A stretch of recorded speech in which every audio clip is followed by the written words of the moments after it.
Mari, kamusta na? Teka lang, bago lahat, buti na lang, nagluto akong tinola kasi alam ko mapapadaan kayo. Tsaka ito, magmerienda muna tayo. Dami pong pagkain. Kamusta na? Ang ganda ng anak mo. Siyempre eh. Ang laki-laki na. Ang ganda naman ni Isha. Isha, malapit ka na nga pala mag-college. Anong kurso kukunin mo? Gusto ko po sana mag-accounting. Ay, Hoy! accounting. Anong accounting? Hindi accounting. Nursing ang gusto ko para sa anak ko. Ikaw, ginigising mo yung natutulog kong dugo, nagre-relax ako dito, ha? Gusto mo mapaya ka. Ano sa may sagot mo? Nursing. Ay, tuloy, Isang school mo naman pag-aaralin to. Ako na bahala, meron na akong kumpare. Scholar yan doon. Ayusin mo yung exam, ha? Para pass talaga. Talagang straight scholar, ganun. Siyempre sa angkan namin, puro nursing kami, no? Nursing din pala pangarap mo dito? Oo, nursing ako. Nursing ka rin, diba? Mm.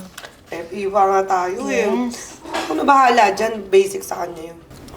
Sige po. Mag-CCR muna po ako, ha. Sige.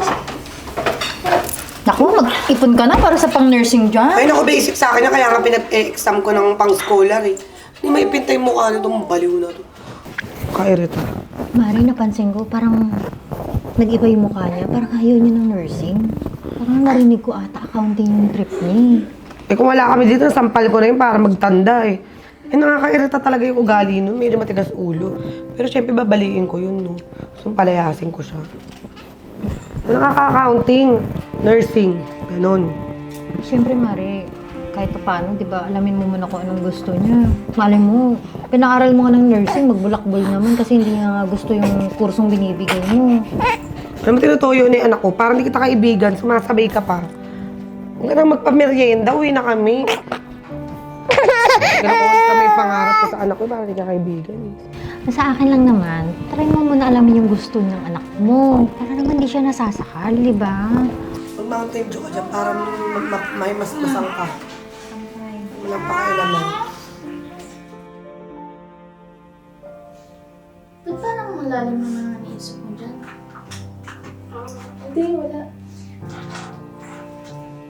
Ano, may gusto ko bang pag-usapan? Kulit mo naman, eh. Matagal naman talaga ako para makakagtago ng sikreto sa'yo. Kasi si Mama, gusto niya kasi nag-nurse ako. Kaya ako, gusto ko accountant, di ba? Wala, pinipilit niya ako. Hindi ko nga kaya yun. Hindi yun yung gusto ko. Ano gagawin ko? Alam mo, ganyan din kami nung dati ni Mami eh. Pero, ikaw lang naman makakapagpabago niyan eh kung hindi mo sila kausapin.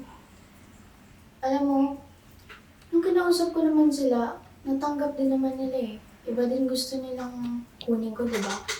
Pero, pagkatapos nung kinausap ko sila, sinimportan din naman nila ako. Sana nga, makinig si Mama. Kasi baka mamaya pag nagsabi lang ako, magagalit yun. Nakakatakot kasi.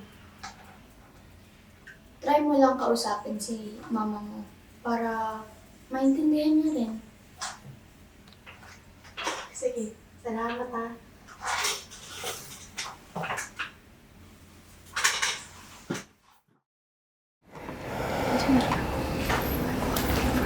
Hoy, babae.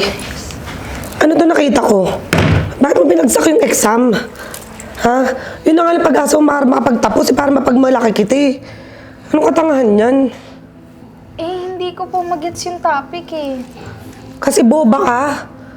Pilit mong hindi iniintindi kasi ayaw ng utak mo. Tanga-tanga mo. Paano ko ito pagmamalaki sa pamilya natin ito? Hindi ko nga po gusto yung ginagawa ko eh. Gusto ko nga po mag-accountant. Kasi pinipilit mo yung hindi para sa'yo. Kung ano yung sinabi ko, yun ang gagawin mo. Walang rason para ipagmalaki kita kung pipilitin mo yung accountant na yan. Ayoko nga ng ganyan eh. Hindi yan ang gusto ng pamilya namin. Ano ba't naging anak kita kung masusunod ka? Akin na nga yung lampin, baka isungal-ngal ko sa mukha mo eh. Sinasayang mo yung pera kong pagpapaaral sa'yo. Ako yung nanay mo. Ha? Ako yung mas nakakaalam kung anong tama. Ha? Kung pwede na kitang bugbugin, binugbog na kita para mapasok mo sa utak mo yung mga dapat mo ipasok eh. Buisit ka. Iyak-iyak ka pa. Buisit. Gabi, huwag kang gagaya sa bobang yun.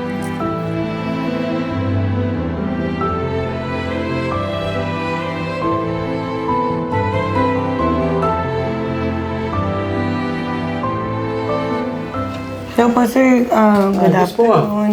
Sir, pwede ba magbayad dyan sa inyo ng tuition fee? Pwede naman, why not? Pero may protocol kasi yung school namin. Kung pwede, kasama sana yung estudyante, yung anak mo. Kung magpapa-enroll na po kayo. Biglaan naman ata nakasama yung anak. Hindi, Eh, ako naman yung nanay. tama po yan, mami. Kaso, kailangan din talaga isama yung estudyante kasi may mga dahilan kasi na nagkakaroon ng dropout. Dahil yung kagustuhan ng nanay ang nasusunod. Minsan yung gusto ng anak, na gusto na kurso, hindi nasusunod. So, kailangan natin malaman galing mismo sa estudyante. So, suggestion ko sana, mami, kung pwedeng isama natin yung anak natin para malaman talaga natin kung ano talagang course na nararapat para sa anak mo.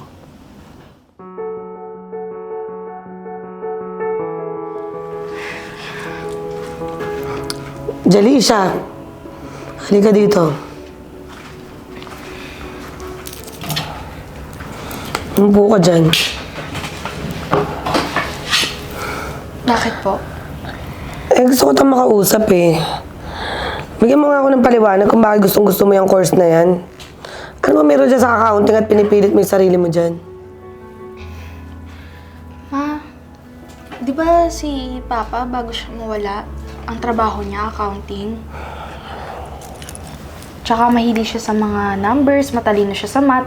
Ako din, ganun, di ba? Kaya nga nag-aaral ako ng mabuti sa mga math eh. Tsaka, di ba nagkakilala kayo ni Papa sa math quiz bee? Tignan mo, pati kapatid mo di sumasang-ayon. Eh, di ba wala na yung papa mo? Ayoko na ng mga bagay na nagpapaalala sa kanya eh. Nasasaktan lang ako eh. Ma, alam ko naman na masakit. Pero gusto ko, ituloy yung gusto ni Papa. Gusto ko ituloy yung pangarap niya. Tsaka pass is pass, Ma. Dapat present naman tayo, di ba? Yun muna yung isipin natin ngayon. Tsaka mas matutuwa si Papa kapag nakita niya na tinuloy ko yung pangarap niya. Tsaka, Ma, ito kasi gusto ng puso ko eh. Sana po respetuhin niyo yung gusto ko. Eh, kung ganun at may pinagmanahan ka naman pala eh. Ano magagawa ko? Mapayag na kayo? Di ba sabi mo gusto mo? Salamat, Ma. Pasensya ka na lang ha. Suportahan na kita. Saya-saya ko po. Si ate, oh. Pumayag na si Mama.